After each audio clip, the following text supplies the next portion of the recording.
नमस्कार दोस्तों, स्वागत करते हैं आपके अपने यूट्यूब चैनल माही स्टडी IQG के। आज हम कुमार गौरव सर के 3 नवंबर वाली करंट अफेयर्स की क्लास को देखेंगे। प्रश्न नंबर 1 है, हाल ही में ब्रिटिश अकादमी पुस्तक पुरस्कार 2023 के लिए किसे चुना गया? सही जवाब है नंदिनी दास को। नंदिनी दास की पुस्तक काउंटिंग इंडिया के लिए इन्हें ब्रिटिश अकादमी पुस्तक पुरस्कार 2023 दिया गया। काउंटिंग इंडिया थॉमस रो के भारत आगमन की कहानी का पुस्तक है। ब्रिटिश अकादमी पुस्तक पुरस्कार का शुभारंभ 2023 को किया गया। अब हम अन्य पुरस्कार के बारे में देख लेते हैं। विहान तान्या विकास को फोटोग्राफर ऑफ द ईयर पुरस्कार से सम्मानित किया गया। दीनानाथ राजपूत को रोहिणी नैयर पुरस्कार से सम्मानित किया गया। दीपक नारायण नायक को ग्लोबल टीचर अवार्ड से सम्मानित किया गया। हम ललन टॉप के बारे में देख लेते हैं।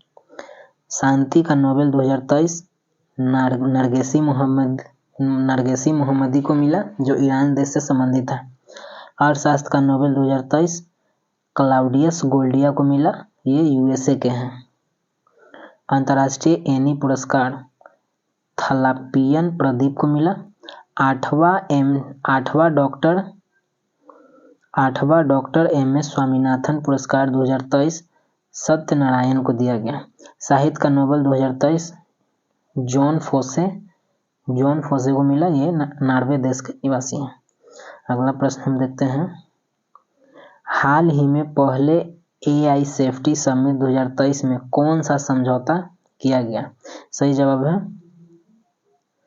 ब्लैचले घोषणा पत्र को ब्लैचले नामक स्थान पे किया गया। ब्लैचले घोषणा पत्र ब्लैचले नामक स्थान जो कि UK में है, यहाँ किया गया। इसका उद्देश्य है AI के जोखिम को कम करना, AI के जोखिम को मिलकर काम करना। कुल इसमें 28 देश भाग लिए हैं, जिसमें इंडिया भी शामिल है। दूसरा AI सेफ्टी समिट का आयोजन उत्तर कोरिया में होगा। तीसरा AI सेफ्टी समिट का आयोजन फ्रांस में किया जाएगा। अब हम ललन टॉप के बारे में देख लेते हैं। ऑपरेशन गोल्डन आर्ब का संबंध US के चार्ल्स तृतीय के ताजपोशी से है। कुनमिंग घोषणा पत्र COP15 में किया गया। COP15 जैव विविधता पर सम्मेलन से संबंधित है। COP15 का आयोजन मॉन्ट्रियल में किया गया, मॉन्ट्रियल नामक स्थान पर किया गया। अध्यक्ष देश चाइना है। कुनमिंग घोषणा पत्र का अध्यक्ष देश चाइना है। दिल्ली घोषणा पत्र G20 में किया गया। G20 का आयोजन 9 से 10 सितंबर को भारत मंडपम में किया गया था। आगे हम देखते हैं रामसर कन्वेंशन। रामसर कन्वेंशन की शुरुआत 2 फरवरी 1971 को रामसर नामक स्थान जो कि ईरान में है, यहाँ किया गया। रामसर कन्वेंशन का उद्देश्य है आर्द्र भूमि के संरक्षण हेतु समझौता है। इसमें भारत 1 फरवरी 1982 को शामिल हुआ। P20 का आयोजन यशोभूमि नई दिल्ली में किया गया। अगला प्रश्न है, भारत में सड़क दुर्घटना 2022 रिपोर्ट के अनुसार सड़क दुर्घटनाएं में सर्वाधिक मृत्यु प्रतिशत कहां दर्ज किया गया? सही जवाब है उत्तर प्रदेश। सड़क दुर्घटना 2022 रिपोर्ट के बारे में हम कुछ जान लेते हैं। सर्वाधिक दुर्घटना तमिलनाडु में हुआ, दूसरे स्थान पर मध्य प्रदेश है। सर्वाधिक मौतें उत्तर प्रदेश में हुआ, दूसरे स्थान पे महाराष्ट्र। 2022 में सड़क दुर्घटना में 9,528 बच्चों की जान गई। प्रमुख बातें हम देख लेते हैं। प्रति घंटे 53 घटनाएं होती है, जिनमें से 19 मौतें हो जाती है। ये घटना होने का कारण है तेज गति। 2022 के सड़क दुर्घटना 2022 के रिपोर्ट में कहा गया है कि प्रतिदिन 1264 घटनाएं होती है, जिनमें से 42 मृत्यु हो जाती है। अगला प्रश्न है, हाल ही में चर्चा में रहे ऑपरेशन वाइसन का संबंध किससे है? सही जवाब है लद्दाख से। प्रमुख बातें हम देख लेते हैं। 1 नवंबर 1948 को जोजिला नामक स्थान पर भारत ने पाकिस्तान को हराया था। इसी के लिए ऑपरेशन बाइसन की स्थापना किया गया था। ऑपरेशन मेघदूत का संबंध सियाचिन पर विजय जो कि 1984 में हुआ था उससे है। नोपड़ा नदी घाटी लद्दाख में है। ऑपरेशन पोलो के तहत हैदराबाद को भारत में विलय करवाया गया। अब हम प्रमुख ऑपरेशन के बारे में देख लेते हैं। ऑपरेशन कावेरी भारत द्वारा सूडान में चलाया गया। ऑपरेशन करुणा म्यांमार द्वारा चलाया गया। ऑपरेशन दोस्त तुर्की सीरिया में चलाया गया। ऑपरेशन गंगा का संबंध यूक्रेन से है। ऑपरेशन देवी शक्ति भारत के द्वारा अफगानिस्तान में चलाया गया। ऑपरेशन आयरन स्क्वाड इजराइल द्वारा हमास पर चलाया गया। ऑपरेशन अल अस्का फ्लड हमास द्वारा इजराइल पर चलाया गया। अगला क्वेश्चन हम देखते हैं। हाल ही में भारत ने किसके विरुद्ध वनडे विश्व कप इतिहास में अपनी सबसे बड़ी जीत दर्ज की है? सही जवाब है श्रीलंका। इस मैच में श्रीलंका को भारत 302 रन से पराजित किया। वर्ल्ड कप के इतिहास में सबसे बड़ी जीत ऑस्ट्रेलिया वर्सेस नीदरलैंड के बीच हुआ था, जिसमें ऑस्ट्रेलिया जीता था कुल 309 रन से। अब हम प्रमुख बातें देख लेते हैं। आईसीसी वर्ल्ड कप 2023 में कुल 10 टीम भाग ले रही हैं। शुभंकर क्रिप्टोवर्स है, इसके ब्रांड एम्बेसडर शाहरुख खान है और आईसीसी वर्ल्ड कप 2023 के वैश्विक राजदूत सचिन तेंदुलकर हैं। सचिन तेंदुलकर की मूर्ति का हाल ही में स्थापना वानखेड़े स्टेडियम में किया गया, जिसके मूर्तिकार प्रमोद कांबले हैं। अब हम ललन टॉप बातें देख लेते हैं। आईसीसी क्रिकेट वर्ल्ड कप का पहला आयोजन लंदन के लॉर्ड्स मैदान में किया गया, जो कि 1975 में आयोजन हुआ था, जिसमें वेस्ट इंडीज विजेता थे और ऑस्ट्रेलिया उप विजेता थे। ब्लेज और टोक 2023 आईसीसी वर्ल्ड कप के शुभंकर है, जिसमें ब्लेज मेल का प्रतिनिधित्व करता है और फीमेल का प्रतिनिधित्व टोक करता है। सॉफ्ट सिग्नल का संबंध क्रिकेट से है। अब हम आगे देख लेते हैं क्रिकेट संबंधी कुछ ट्रॉफियां। देवधर ट्रॉफी का संबंध क्रिकेट से है। विजय हजारे ट्रॉफी का संबंध क्रिकेट से है। रणजी ट्रॉफी का संबंध क्रिकेट से है। सीके नायडू ट्रॉफी का संबंध क्रिकेट से है। दिलीप ट्रॉफी का संबंध भी क्रिकेट से है। अगला प्रश्न है, हाल ही में केरल ज्योति पुरस्कार से किसे सम्मानित किया गया? सही जवाब है टी पद्मनाभम को। टी पद्मनाभम को साहित्य में केरल ज्योति पुरस्कार से सम्मानित किया गया। अब हम भारत के सर्वोच्च सम्मान देख लेते हैं। भारत के सर्वोच्च सम्मान में फर्स्ट नंबर पे भारत रत्न आता है, सेकेंड पे पद्म विभूषण आता है, थर्ड पे पद्म भूषण आता है और फोर्थ पे पद्म श्री आता है। इसी तरह केरल ने भी अपने राज्य का सर्वोच्च सम्मान देने की घोषणा किया है। केरल का सबसे बड़ा सर्वोच्च सम्मान है केरल ज्योति पुरस्कार, फर्स्ट नंबर पे आती है। सेकंड नंबर पर केरल प्रभा पुरस्कार आता है। थर्ड नंबर पर केरल श्री पुरस्कार आता है। केरल प्रभा पुरस्कार हाल ही में फातिमा बीवी को दिया गया। अब हम केरल के बारे में जान लेते हैं।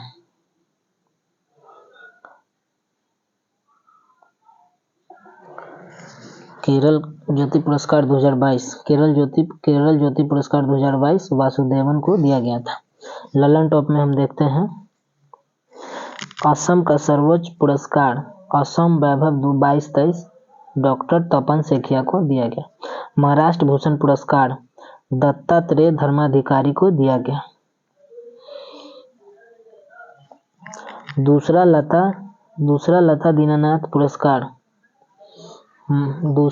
लता दीनानाथ मंगेशकर पुरस्कार आशा भोसले को दिया गया। पहला लता दीनानाथ मंगेशकर पुरस्कार प्रधानमंत्री नरेंद्र मोदी को दिया गया था। आगे हम देखते हैं, पहले केरल शील्ड्स पुरस्कार 2023 फातिमा असगर को दिया गया।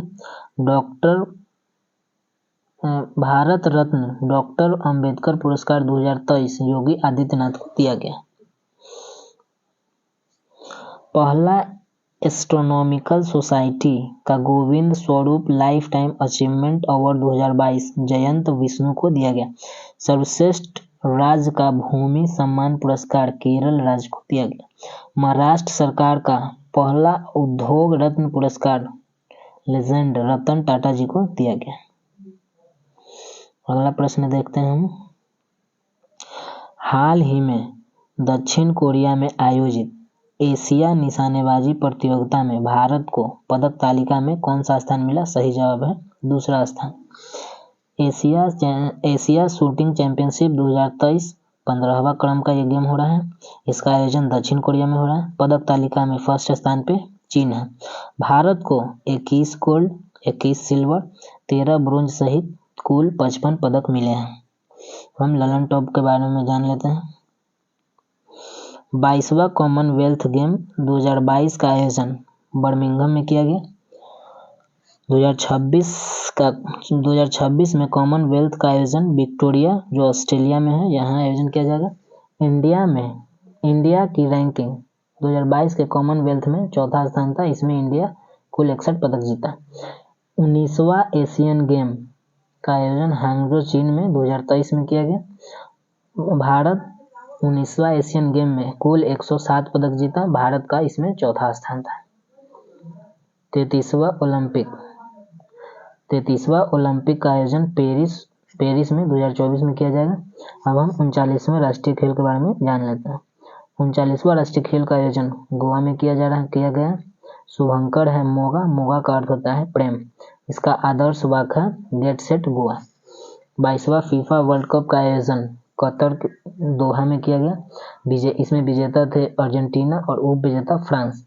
इसका शुभंकर लाइव था। अब हम अगले प्रश्न को देख लेते हैं। हाल ही में कॉलिंस डिक्शनरी ने वर्ड ऑफ द ईयर 2023 किसे घोषित किया? सही जवाब है एआई। एआई का पूरा फुल फॉर्म है आर्टिफिशियल इंटेलिजेंस।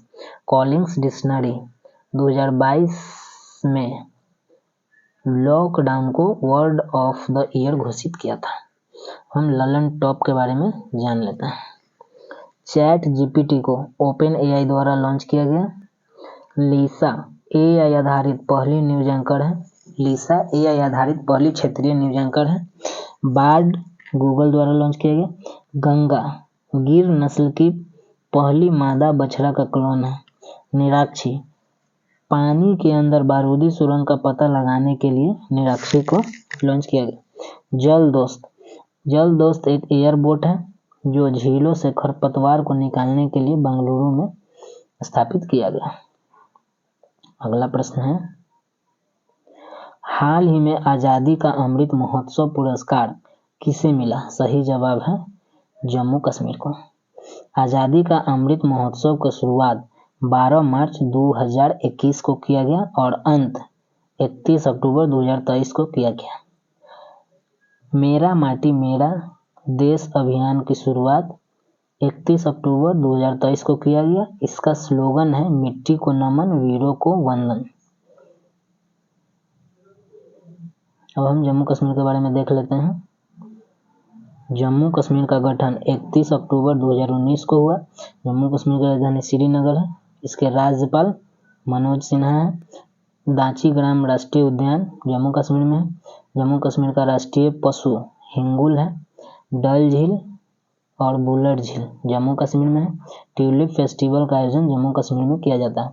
जम्मू कश्मीर के इतिहास की विस्तृत जानकारी राज तरंगिणी जो कि कलहन के द्वारा लिखा गया है इससे हमें मिलती है। अगला प्रश्न है। हाल ही में पीएम मोदी ने किस राज्य में पहली बार हेरिटेज ट्रेन का शुभारंभ किया? सही जवाब है गुजरात। गुजरात के एकता नगर से अहमदाबाद के बीच पहली हेरिटेज ट्रेन का शुभारंभ किया गया। इसका निर्माण बड़ोदरा में किया गया है। इसकी कुल लंबाई ये जो ट्रेन चलेगी एकता नगर से अहमदाबाद जिसकी कुल लंबाई 182 किलोमीटर है। इस ट्रेन में कुल 3 कोच हैं। हेरिटेज ट्रेन के बारे में हम जान लेते हैं। दार्जिलिंग हिमालयन रेलवे द्वारा 1999 से दार्जिलिंग हिमालयन ट्रेन को शुरुआत किया गया। कालका शिमला ट्रेन की शुरुआत 2008 को हुआ। नीलगिरी हेरिटेज ट्रेन और छत्रपति शिवाजी भी हेरिटेज ट्रेन की सूची में शामिल है। ललन टॉप बातें में हम देख लेते हैं। नमो भारत देश की प्रथम रैपिड एक्सप्रेस दिल्ली से गाजियाबाद के बीच चलेगी। वंदे भारत ट्रेन का फर्स्ट बार परिचालन दिल्ली से वाराणसी के बीच किया गया था। वंदे भारत का पुराना नाम T18 था। इसका निर्माण चेन्नई के इंटीग्रल कोच फैक्ट्री में होती है। पहली ट्रेन डलहौजी के समय में 1853 को मुंबई से थाने के बीच चलाया गया। रेलवे आयोग की स्थापना रॉबर्टसन आयोग के सिफारिश पे किया गया था। रेलवे आयोग की स्थापना रॉबर्टसन आयोग की सिफारिश पे किया गया था। रेल बजट को आम बजट में विलय करने के लिए विवेक देवराय समिति की स्थापना 2017 में किया गया। रेल बजट को आम बजट से अलग एकवर्ट समिति के द्वारा किया गया। रेल बजट को आम बजट से अलग एकवर्ट समिति के द्वारा किया गया। रेल लाइन का सर्वाधिक विस्तार कर्जन के शासनकाल में किया गया।